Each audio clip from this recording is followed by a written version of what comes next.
The Philippines, the global hotspot for one of the vilest criminal offenses today, the online sexual exploitation of children. Through the internet, traffickers create and spread photos, videos, and live streams of children who are sexually abused for online offenders all over the world. In 2015, the Philippines reported receiving over 2,000 referrals from the US alone. These acts are typically performed in private homes by perpetrators who are often family members or neighbors. Between 2011 and 2017, cases of online sexual exploitation of children represented a challenging new frontier for the criminal justice system. The Philippine and US governments recognized the urgent need to address this crime. In response, the Child Protection Compact Partnership, or CPC, was formed on April 11, 2017, along with implementing partners International Justice Mission and the Salvation Army. The CPC is a shared commitment to strengthen the existing efforts of Philippine government and society. As its name suggests, it is a program designed to protect children by rescuing them from places of violence and creating communities that sustain the protection. The CPC's objectives are clear.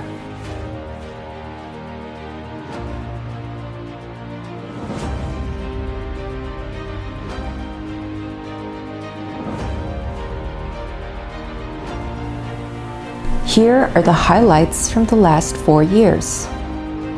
In 2020, IJM, through the CPC, released a study that confirmed the growth over time of this internet-based crime in the Philippines.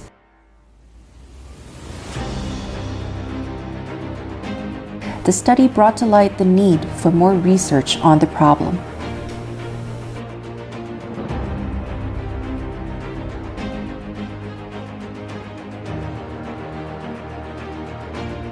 Before the CPC was established in 2017, the Philippine National Police reported 35 cases of child trafficking, but the data was unclear as to which among them were categorized as online sexual exploitation. There were at most 38 prosecutions with 22 convictions.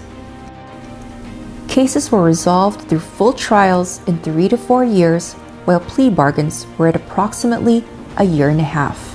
Throughout the 3-year CPC program, the Philippine government achieved Objective 1, exceeding targets with these casework results. In 2017, IJM advocated with Congress for an increased budget for WCPC. Through the support of then-Senator Loren Legarda and then-Congressman Carlo Nograles, the WCPC was allocated an annual operational budget of 45 million pesos for maintenance and other operating expenses, and 36 million as capital outlay to be used in the construction of their WCPC headquarters and for the purchase of equipment and vehicles. WCPC's annual maintenance and other operating expenses budget of 45 million was reallocated to the unit in 2020. There was a significant increase in operations within Mindanao by the PNP WCPC Mindanao Field Unit.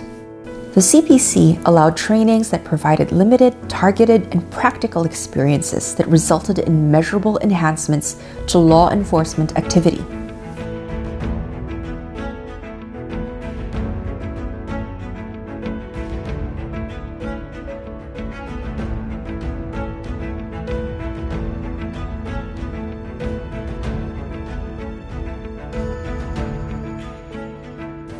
The CPC was able to initiate, promote, and support the sustenance of victim-centered prosecution.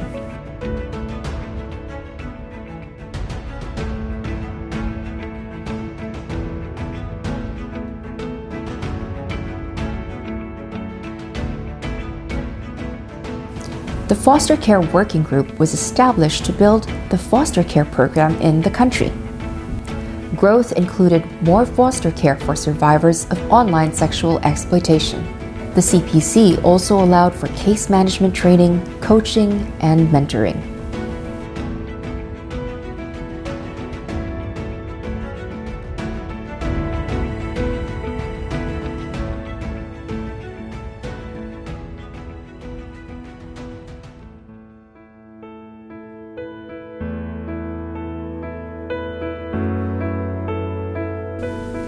The root cause of this problem lies in family and community values.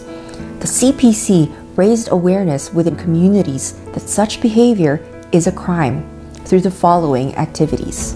In Taguig City, the Empowered and Brighter Response Against Children's Exploitation campaign, or EMBRACE, strengthened the community's preventive measures against the crime, engaging the public through community care groups in barangays and youth watch groups in educational institutions, mobilizing community watch groups, and involving parents and faith-based organizations. The CPC continued to build capacity of local communities to be aware, informed, and equipped with ways to report on suspicions of cases. In Cebu City, a group of student leaders, or the Supreme Pupil Government, go from room to room, raising awareness and informing where they can report an issue if they know someone is being exploited or abused.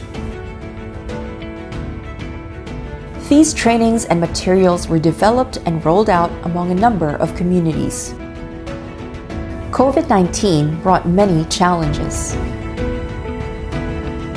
Yet, despite these odds, the CPC implementers continued in their mission. On November 18 to 20, over 1,000 participants registered to join our global virtual summit. Trainings were conducted online. And on December 9, 2020, the Philippine Supreme Court approved and released guidelines on video conferencing, a recommendation from IJM's paper on remote testimony and advocacy. 4 years ago, we saw this problem as urgent.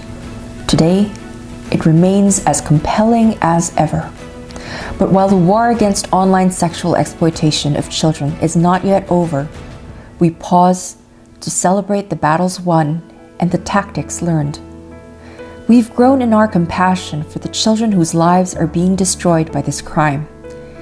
And together, we've built the momentum that is transforming our nation. We are leading the fight to end the online sexual exploitation of children. Today, we resolve to persevere so that child protection continues until all are free.